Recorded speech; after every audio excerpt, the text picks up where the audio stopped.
నమస్తే. వివేకం నిజంగా వివేకాన్ని మర్చిపోయినటువంటి ఒక రాజకీయ నాయకులు సొంత ఇంట్లో వాళ్ళని కూడా ఇంకో కన్ను ఎందుకు పొడుచుకుంటుంది అన్నటువంటి డైలాగులు కూడా ఎవరిని ఎవరు పొడిచారు నరికారు అనేది మాత్రం చాలా క్లియర్గా మనకి వివేకం సినిమాతో అర్థమైపోయింది. అయితే ఈ సినిమాకి సంబంధించి పూర్తి రివ్యూ ఏంటి, ఆ సినిమా గురించి ఉన్న డీటెయిల్స్ ఏంటో మనతో పాటు సీనియర్ జర్నలిస్ట్ హేమసుందర్ గారు ఉన్నారు. వారిని అడిగి తెలుసుకున్నాం. సార్ నమస్తే. నమస్తే. సార్, మొత్తానికి వివేకం సినిమా ఒక పెద్ద సంచలనం కింద మారింది. ఎందుకంటే ఇది ఏది థియేటర్స్లో రిలీజ్ అయింది కాదు, లేదంటే ఇంకో దగ్గర రిలీజ్ అయింది కూడా, ఒక యూట్యూబ్లో రిలీజ్ అయ్యి ఇన్ని మిలియన్ దగ్గర 1.5 మిలియన్ దాటిపోయి దగ్గర 2 మిలియన్ దగ్గరకు ఉన్నటువంటి ఒక ఈ సినిమా గురించి ఎందుకు ఇంత సడన్గా ఇంత విపరీతమైన వాచ్ ఎందుకు జరిగింది అనుకోవచ్చు? అంటే థియేటర్లో రిలీజ్ అయితే అది వేరుగా ఉండేదేమో తెలియదు. థియేటర్లో రిలీజ్ అవ్వాల ఈ సినిమా. ముందేంటంటే వెబ్సైట్లో రిలీజ్ చేసుకున్నారు. ఆ తర్వాత అది యూట్యూబ్లోకి వచ్చేసింది. యూట్యూబ్లోకి వచ్చాక విపరీతంగా జనం చూశారు అది. అంటే అసలు ఆ సినిమా మా వివేకానంద రెడ్డి హత్య ఎలా జరిగింది అనేది మెయిన్ కాన్సెప్ట్ అందులో. అంటే వాళ్ళు ఏంటంటే సినిమా స్టార్టింగ్లోనే వేశారు సిబిఐ ఛార్జ్ షీట్ ప్రకారం చేసిన కథని. అంటే సిబిఐ ఛార్జ్ షీట్లో ఏముందో అదే చెప్పారు వాళ్ళు. కాబట్టి ఆ ప్రకారమే చెప్పుకుంటూ వచ్చారు. అంటే వాళ్ళ మెడకు తొట్టుకోకుండా ఉండటం కోసం ముందుగానే ఆ సినిమా చేసిన వాళ్ళు ఎవరైతే ఉన్నారో వాళ్ళు ఏంటంటే ముందుగానే ఒక ఇండికేషన్ ఇచ్చారు ఇది సిబిఐ ఛార్జ్ షీట్ ప్రకారం అని. సాధారణంగా మీడియాలో ఏంటంటే పోలీసుల కథనం ప్రకారం రాస్తారు. రాస్తే మా వెర్షన్ కాదు ఇది, అది రిపోర్టర్ వెర్షన్ కాదు, పోలీసుల వెర్షన్ అన్నట్టుగా అర్థం అనమాట. ఇక్కడ కూడా సిబిఐ ఛార్జ్ షీట్ ప్రకారం అంటే ఇది మా వెర్షన్ కాదు, సిబిఐ ఛార్జ్ షీట్లో ఏముందో అదే తీస్తున్నామని చెప్పారు వాళ్ళు. అదొక మంచి ఎసెట్ అది ఈ సినిమాకి. ఎందుకంటే ఒకళ్ళు ఏదో మరి గుమ్మడికాయల దొంగ ఎవరంటే భుజాలు తడుకున్నట్టుగా వాళ్ళు అనుకుంటారేమో అనే ఉద్దేశంతో వాళ్ళు ఒక ఇండికేషన్ అయితే ముందే ఇచ్చారు. సినిమా అయితే వాస్తవ సంఘటనలతో చేశారండి మొత్తం అంతా. మర్డర్ ఎలా జరిగింది అనేదే మెయిన్ ప్రధానంగా తీసుకున్నారు. కథ ఎక్కడ మొదలైంది, ఎలా అంతమయ్యాడు వివేకానంద రెడ్డి అనేది చూసుకుంటూ వచ్చారు. అది కేవలం రాజకీయ అంశాలు మిళితం చేసుకున్న కథగా చెప్పారు ఇది. అయితే ఇక్కడ చూసుకుంటే 2019 ముందు వివేకానంద రెడ్డి హత్య కేసు అడ్డం పెట్టుకొని సీఎం అయినటువంటి జగన్ అంతకుమున్నటువంటి వాస్తవ దృశ్యాలన్నీ మనం చూసాం. ఎందుకంటే అప్పుడు చనిపోయినప్పుడు నారాసుర రక్త చరిత్ర అది ఇది అని చెప్పి చాలా రకాల మాటలు మాట్లాడుతూ తను సీఎంగా ఉంటే ఇంకా ఈ కేసు కూడా ఛేదించకుండా ఉండేసరికి ఇప్పుడు 5 ఏళ్ల తర్వాత ఈ సినిమా అనేది ఇప్పుడు పెద్ద సంచలనం కింద మారింది. అయితే ఆ సినిమాలో ఉండేటువంటి ఒక పాత్రల గురించి చెప్పమంటే మీరు ఏం చెప్తారు? అంటే ప్రతి పాత్ర ఇంకో ముఖ్యంగా ఏంటంటే జగన్మోహన్ రెడ్డి గారి పాత్ర వేసిన వ్యక్తి ఎవరైతే ఉన్నారో ఆ నటుడి పేరు మాకు తెలియదు. ఆయన బాడీ లాంగ్వేజ్ కానీ, ఆయన చెయ్యి ఊపే విధానం కానీ, ఇలా అనటం కానీ, ఇవన్నీ కూడా డ్రెస్సింగ్ కూడా సేమ్ అలాగే ఉంది. ఆ తర్వాత కొన్ని సన్నివేశాల్లో ఆయన ప్రసంగం జగన్మోహన్ రెడ్డి ప్రసంగాలు ఎట్లయితే ఉన్నాయో, ఎందుకంటే ఆ విజువల్స్ కూడా వేశారు. అక్కడ జగన్మోహన్ రెడ్డి మాట్లాడిన మాటలు, ఈ సినిమాలో ఈ పాత్ర మాట్లాడిన మాటలు కూడా వేశారు విజువల్స్. సేమ్ అలాగే వాళ్ళు మక్కి అన్నట్టు దించేశారు. ఎందుకంటే ఈ సినిమా డైరెక్ట్గా జగన్మోహన్ రెడ్డి టార్గెట్గా చేసిన సినిమాగా చెప్పొచ్చండి. వివేకానంద రెడ్డి హత్య అంటే బాబాయిని ఎవరు చంపారు అనేది ఇక్కడ బాహుబలిలో కట్టప్పని ఎందుకు చంపారు, కట్టప్పని బాహుబలి ఎందుకు చంపాడు, బాహుబలిని కట్టప్ప ఎందుకు చంపాడు అనేది బాహుబలి కథాంశం అయితే, ఇక్కడ బాబాయిని ఎవరు చంపారు అనేది ఈ కథాంశం. దీని మీదే సినిమా అంతా నడిచింది.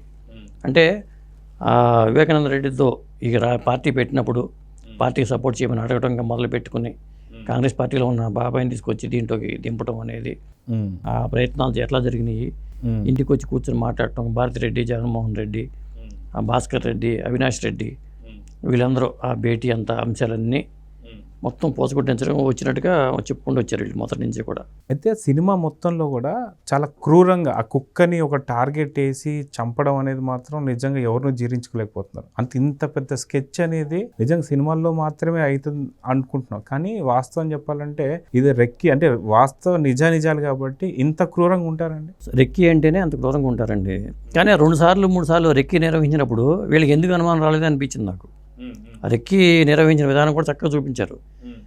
గమనిస్తారు కదా, పనివాడు గమనిస్తూ ఉంటాడు వీళ్ళు ఎందుకు వచ్చారు ఏంటి అనేది. అది చక్కగా చిత్రీకరించారు. కుక్కనే చంపడం అనేది అంటే ముందుగా కుక్కనే చంపాలి అవును అని వాళ్ళు స్కెచ్ కూడా కరెక్ట్గా వేశారు. వాళ్ళు సగం బలం అక్కడే ఉంది, కుక్క ముందు అడ్డం అయిపోద్ది లేకపోతే అనే ఉద్దేశంతోనే ఆ పెంపుడు కుక్కనే వాళ్ళు అంతమొందించడం అనేది చాలా బాగా చూపించారు.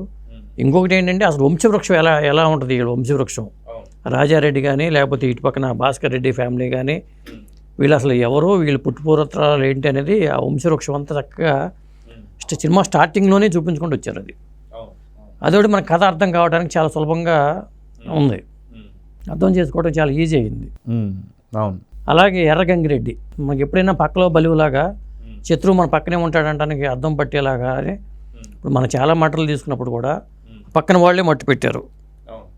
ఎందుకంటే సూరి భాను విషయంలో కానీ ఇట్లా ఏ కేసు తీసుకున్నా కానీ పక్కన వాళ్ళే ఇబ్బందులు అయినాయి. గతంలో రంగమాట జరిగినప్పుడు కూడా కొంతమంది ఆ పక్కన వాళ్ళే అక్కడ ఉన్న వాళ్ళు సహకరించారని చెప్తూ ఉంటారు. అది ఇప్పుడు మన గతంలో మహాభారత కాలం నాటి నుంచి కూడా ఉన్న సూత్రమే. ఎప్పుడైనా సరే మన పక్కన ఉన్న వాళ్ళు నమ్మకూడదు అనడానికి ఎర్రగంగిరెడ్డి పాత్ర అనేది అది ఒక పాత్ర హైలైట్ అయింది. అంటే నమ్మక ద్రోహం ఎలా ఉంటుంది, ఎప్పుడో జరిగిన సంఘటన మనసులో పెట్టుకుని, బెంగళూరులో జరిగిన లావాదేవీలు మనసులో పెట్టుకుని తనకి వాటా తనకి ఇవ్వలేందుకు కక్ష పెంచుకుని పక్కనే ఉంటూనే అతను ఈ స్కెచ్ వేయడంలో భాగమయ్యాడు అనేది చూపించారు.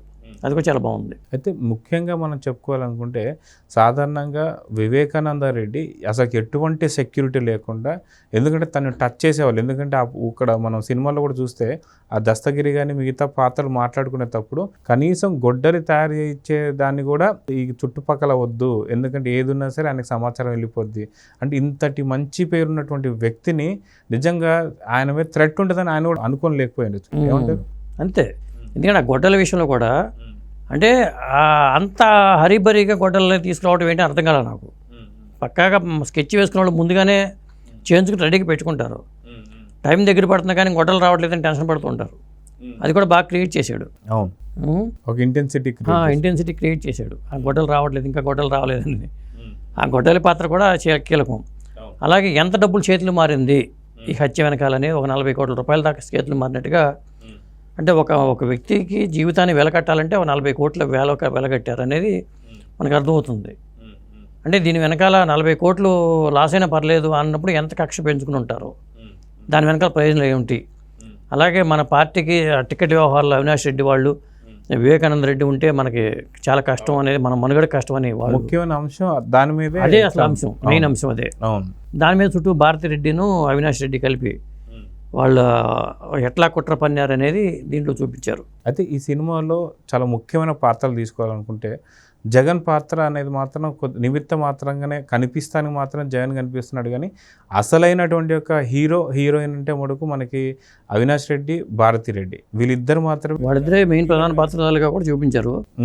అలాగే ఆ తండ్రి భాస్కర్ రెడ్డి పాత్ర ఎంత క్రూయాలిటీ ఉంటుంది అనేది, ఆ పాత కక్షలు ఎలా ఉంటాయి అనేది అక్కడ చూపించారు.